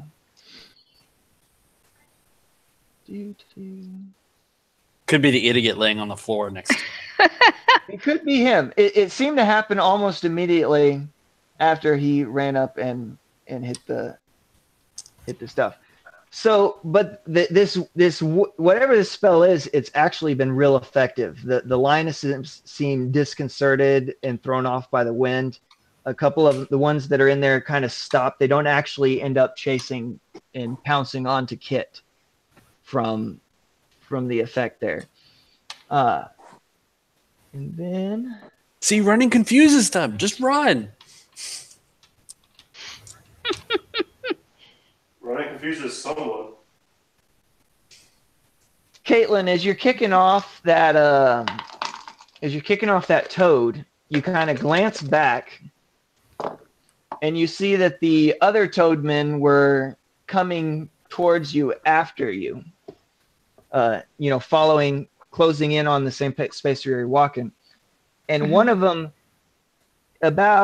is about 20 feet away, and he kind of goes down to all fours to kind of cock his head and look at you. And when he does, that raven that was up in the tree swoops in, lands on his head, takes its beak and expertly jams it straight into its skull, and then flies off. And that toad just kind of collapses onto the ground, and it looks, for all you can tell, like it's dead. It's been killed by this bird that managed to hit it in one hit. I got Raven. And then it's Selah's turn. Well, Selah didn't see any of that, right? Yeah, you don't know what's going. You don't even know there's toadmen outside. Okay, good. You have seen, Selah. You've seen that young man run straight into your veil, which on second thought you're like, maybe I should have shown it as closed, because then he wouldn't have tried to run in, But can't change any of that. He's kind of rubbing his head. His lionesses are being held off by the wind. There's still that young lady that's in the main room with them.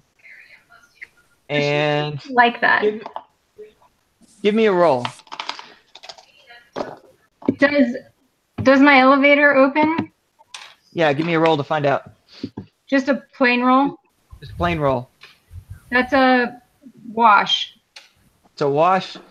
Nope, doesn't open.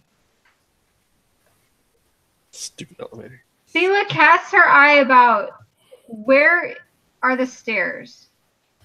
The stairs are just past this elevator. Like your potted plant is sitting between the stairs and the elevator, and the little wall space between the two.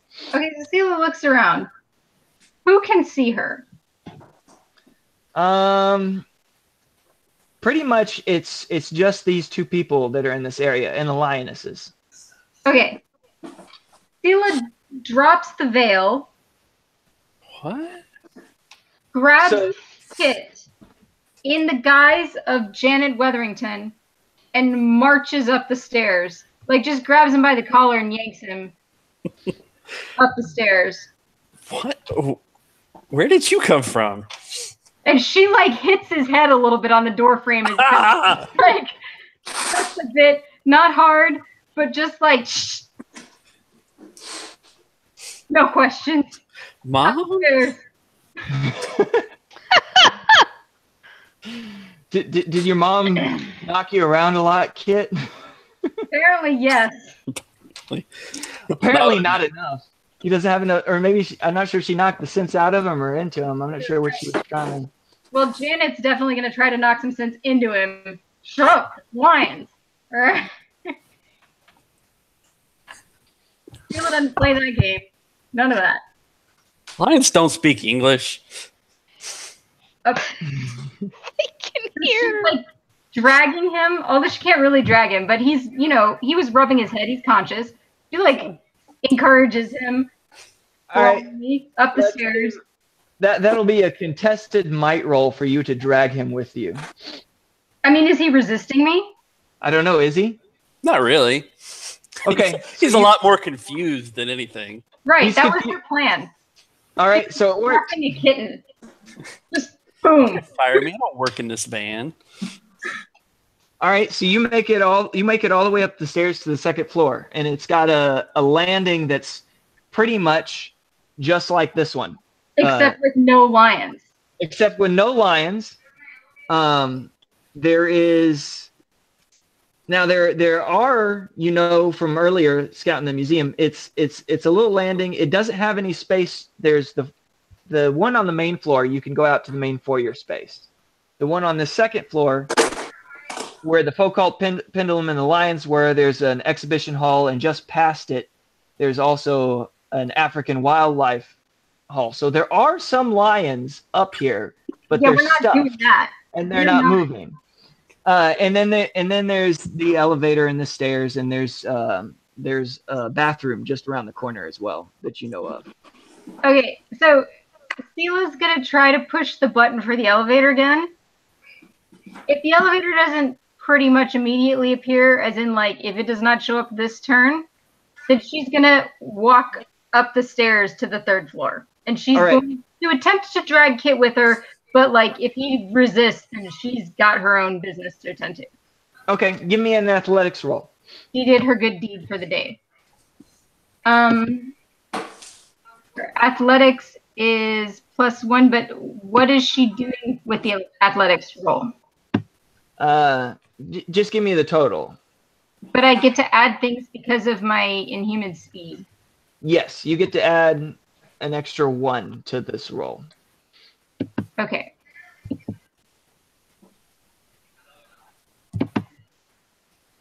So that is going to be a +1 total. All right. So you got a minus. I got a -1. -1, but +2, so +1. Yes. All right. So you as you come around this landing and you hit the button, you hear the elevators go ding on the floor below. Oh, damn it. And then you curse and you keep walking up the stairs and you get up to the 3rd floor landing is where you end up at. Don't trust it. It looks like it's open. It's not. Kit, Looks at him. Kit, are you going with her? You're not resisting at all? I'm not resisting. All right. And then it is Kaitlyn's turn. Okay. I see the dead toadman in front of me, huh? Yes. He's behind you. There's some of his buddies are sort of crawling up as well, but they're still about 15 or 20 feet away on the pavement. And you have successfully gotten inside the butterfly thing. So you can see them as you duck and sort of look back out the little broken window you've just crawled in. Was it jaggedy? It was a little jagged on the sort of top area still, but on the bottom area it was mostly completely broken through. Okay. All right. Last you saw, Kit was heading into the main museum. If you run around the butterfly thing all the way in, you can make it back into the main museum to try to get back to your friends. The bludgeoner. I say a little prayer of Thanksgiving and I sort of nod to the crow and then I scurry towards. Am I wearing heels? I imagine. Yeah, it's a gala. It's a gala. I'm wearing heels. So I take off my heels, actually. Okay. And start running. All right. I keep one. I put my keys away and I keep one. They're spiky. One heel for an improvised weapon? Yes. All right. Give me an athletics roll. Sure.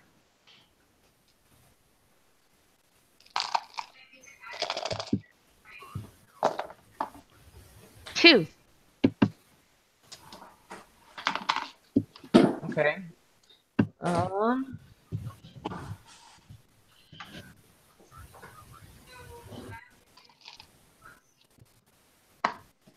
right. So as you actually do, you manage you just take off at a dead sprint. You run past all these. The butterfly hall is real pretty. It's got all these greenhouses, got all these nice plants growing in these paths that are packed down dirt.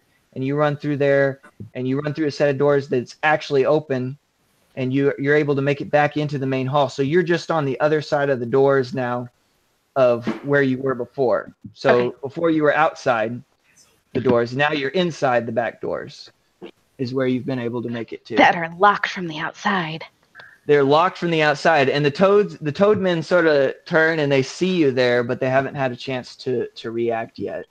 Okay.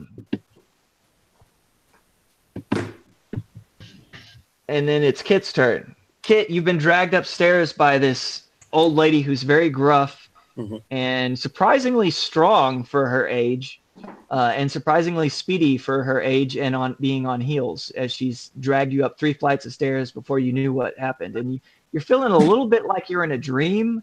Everything seems a little bit off. You know, the elevator was open and then it wasn't, and then it was, and then now you're on the 3rd floor and you never got in the elevator. So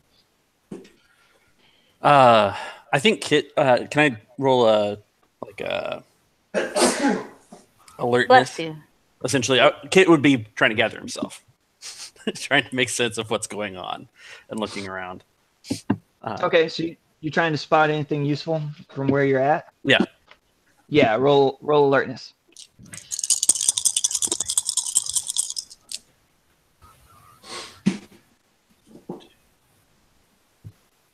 So it's gonna be a 5. All right. So, man, you are, what is that? Superbly alert. Mm-hmm. Wait, what? Impressive after the hit to the head. Yeah. It's like everything was fuzzy, and then everything comes into Give a little focus. shake of the head. Like, We give this shake of the head. You look out, and right in front of you, there's a sign on the wall, and one sign says John P. McGovern Hall of the Americas, and it's got a picture of some American artifacts and stuff. And then right below it, it says Special Nyxra Fertility Cults Exhibition, and it's got an arrow pointing right in that same direction. So you look and you spot that, and you suddenly realize this is where that artifact that she stole from you is. You've been hauled right into the lap of the position of that place. Kayla, we found it.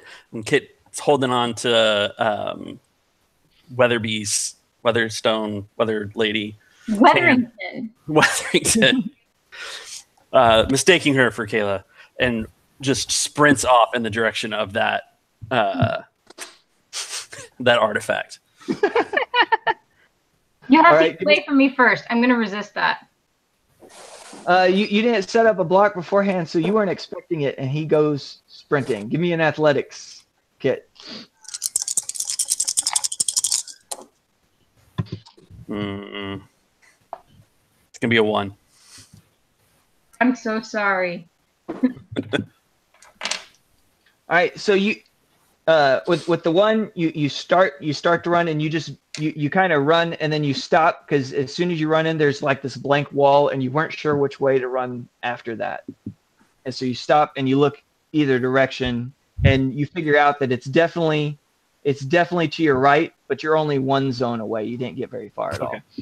So I do All right. spot it, like the actual artifact, not just the picture. No, you can't see it from here. In fact, the McGovern Hall of the Americas, as you get into that area, you notice it's one of the most of these exhibition halls are real open, where you can see everything from wall to wall.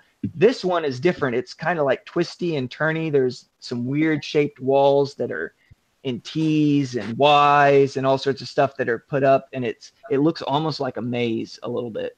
Oh yay. But you're pretty sure it's to your right, because that's where the arrow was pointing, that it should go that direction. So, Am I still holding on to Janet's hand? Is she, or with that 1, did we lose each other? yeah, you walked away from her. I don't think Okay. Kit's doing any walking at the moment. He's full speed wherever he's going. It's a sprint. Yeah, you sprinted away from her into the wall where you got lost. All right. Sounds about right.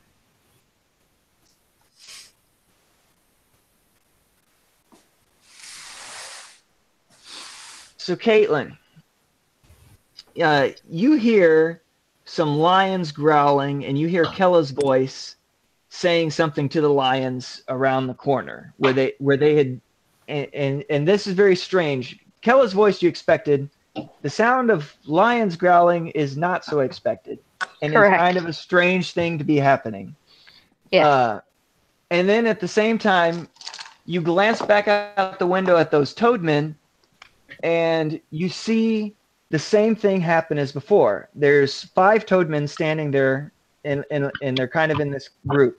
And all of a sudden, this black shadow swoops in over the top of them, lands on one of their heads, and then swoops off, and it just drops dead. Why can't and I then- have a killer raven friend? Because you get Selah, or excuse me, Miss Weatherington, Janet Weatherington. It's your turn. Mrs. Weatherington. Mrs. Weatherington. Mrs. Weatherington, as you check your watch, you realize that here in just a second, it's going to be 9:15. Okay. So Selah knows where the thing is, right? Yes. And she knows now that Kit is after the thing, or she doesn't know that? She just knows that he suddenly took off in that direction. Okay. Are there security cameras? Is she being watched? Yes, when you looked around here before, you noticed that there are security cameras, particularly in the stairwell areas and in the various major hallways.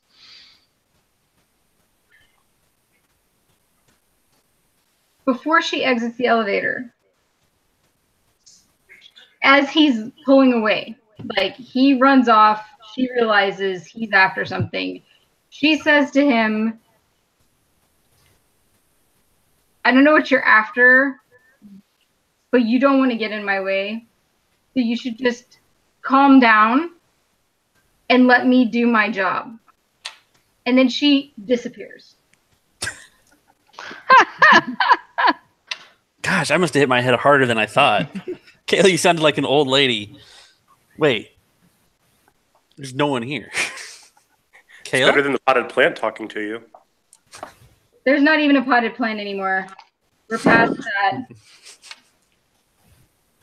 So Selah casts a veil and moves through the hall towards her target because she knows she's running out of time, so she needs to be there. Okay, roll deceit for your veil.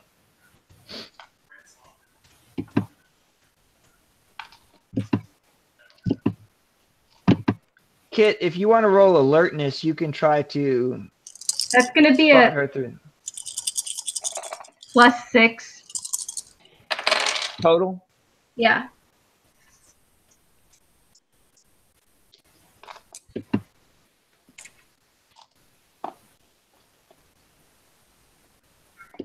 All right, Kit, how did it go on your I end? got a 5 on the alertness again.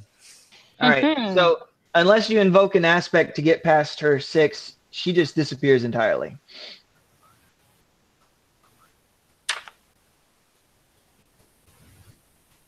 No, I'm good. She's gone.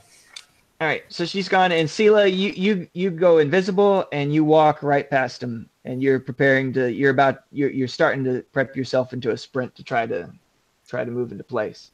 Yep. All right. She's got her eye on a couple of things, though. Like, she's watching the things she would normally be watching during a heist, right? She's also got this loose cannon now with her. So she's keeping an eye on him as well. But she's real paranoid. So she sees what he's going to do probably before he knows he's going to do it himself. This is brute force robbery here. Yeah, I was gonna say. No, she doesn't do brute force robbery. I don't know what school of thought you have your eye on. I think that's, if you see what he's going to do before he knows he's going to do it himself, I think that's not very hard bar because he doesn't know what he's going to do himself. He just does it. Right? There's not a thorough, intricate plan. Kit knows what he's doing. He's going to go get this thing. All right. So speaking of, well, not Kit yet. First we got Kaitlyn. Kaitlyn in the main foyer. We've got various toadmen dropping outside the glass to your right. Up and around the corner to your left is some weird guttural growlings. And just about that time that your turn comes open, you see the door to the men's bathroom, which is right there near that same corner. It opens, and out comes the bodyguard that Kit had knocked out before. And he's sort of rubbing his head. I tied him up. And look, yeah, he untied himself.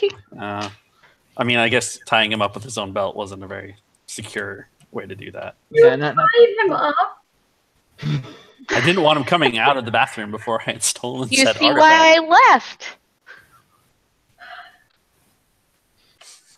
I say, oh my goodness, thank goodness you're all right. He goes, what the heck happened? He doesn't know. Don't tell him the truth. You're not here. Totally tell him. You didn't do it. It's a solid plan. I'm a little more concerned with the toadmen. I say, They attacked me, and I point to the window. All right. He looks over. He looks over at that, and he looks, and strangely enough, he doesn't seem too terribly surprised by the sight of them. And he kind of he mumbles something under his breath, and it sounds a lot like a curse. And then he looks, and he's like, and then it's like he completely ignores you. He's lost any interest in you whatsoever, and he's looking down back the other way of the museum where Roasted is.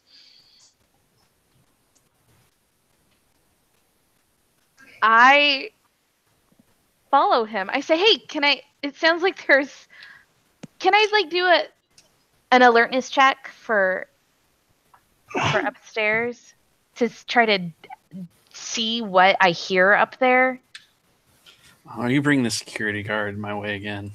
Well, no, he hasn't talking to me yet. I'm trying to figure out what's going on up there. We're on the 3rd floor. Well, but he said I heard stuff. It's a fairly open plan. Again, brute force robbery, not being quiet. 1. You got 1 total? Yeah. Wow, that was a bad roll. Yeah. Okay. With no, wait. 5. Oh, I was gonna say 5. you got 1 on, so you got 1 on the dice, and it adds to your 4 alertness. So you got superb 5. alertness. Okay. 5. Yeah. I finally found it. There you go. Okay. Yeah. 5. All right. So earlier, you met Kella in the parking lot, and she said she was searching for some escaped big cats. Right. The sounds that you're hearing coming from around the corner were Kella's voice and what you're pretty sure are lions. So you're kind of putting 2 to 2 together, and you're like, she got the big cats. You look down the hallway, and you see that there's Sarah Rosvides, and most of the people have already filtered out, and she is talking to a few remaining party goers.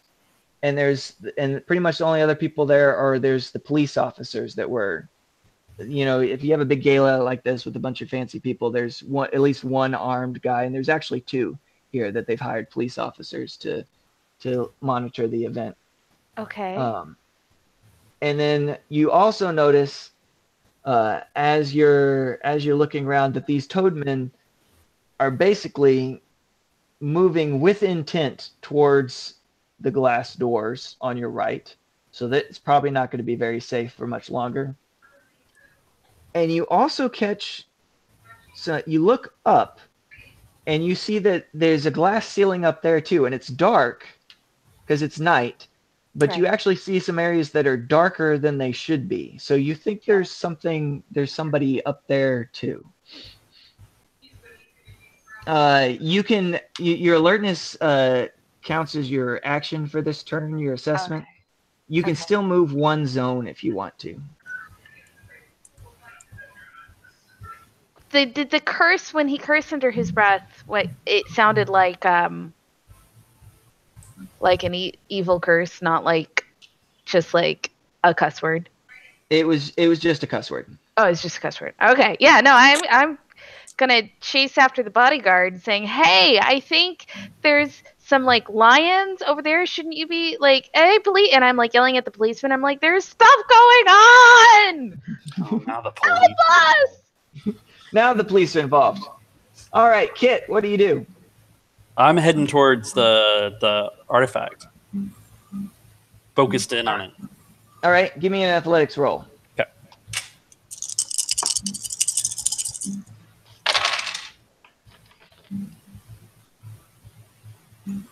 Oh, I'm to 5. Almost you got +5? Yep. All right. You start tearing down these windy little corridors. You run straight. There's a choice to go different directions. You dodge to the right.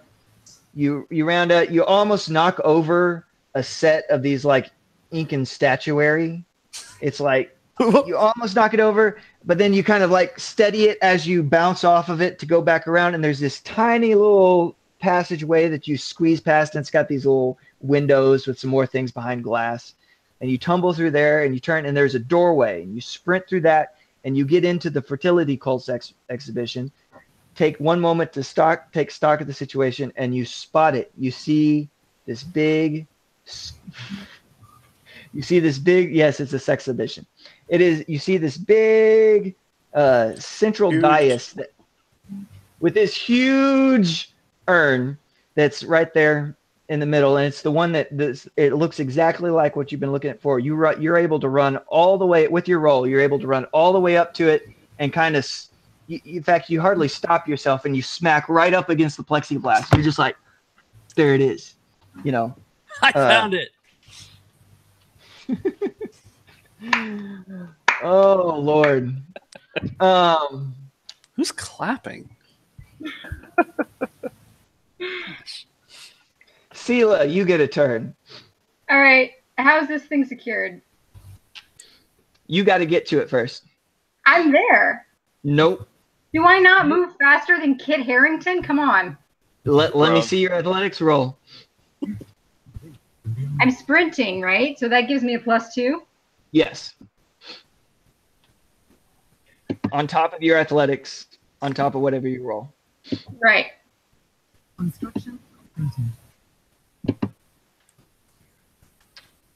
a +5. All right. So you actually, Kit's sprinting, and he doesn't realize it, but you are invisibly right there, almost next to him. In fact, sometimes you're taking little weaves. He's bouncing off of things, and you're like ducking around that nonsense. And you guys are weaving in and out as you goes, and you end up there right next to it too. Are you sure you didn't bump into the Mayan Inca artifact and just made me think it was me? I'm sure it was not me. All right. That's a valid question, because that is also something Selah would do. Just saying. So just to take stock of where we're at, somewhere downstairs, Kella's alone with 3 lionesses, making Chris happy because I think he was rooting for her being eaten by the 3 lionesses, and she's now all alone with them. He's across town fighting a bunch of pigs in the Red Door with the Red Court vampires, and Jeremiah beating a bunch of pigs. It's true. You were beat. In fact, there is bacon in the air, but a huge hogman's walked into this place with him. Selah and Kit have arrived at the urn upstairs, and they're probably about to get into a fight over who gets to steal it first, and how. You should let me go.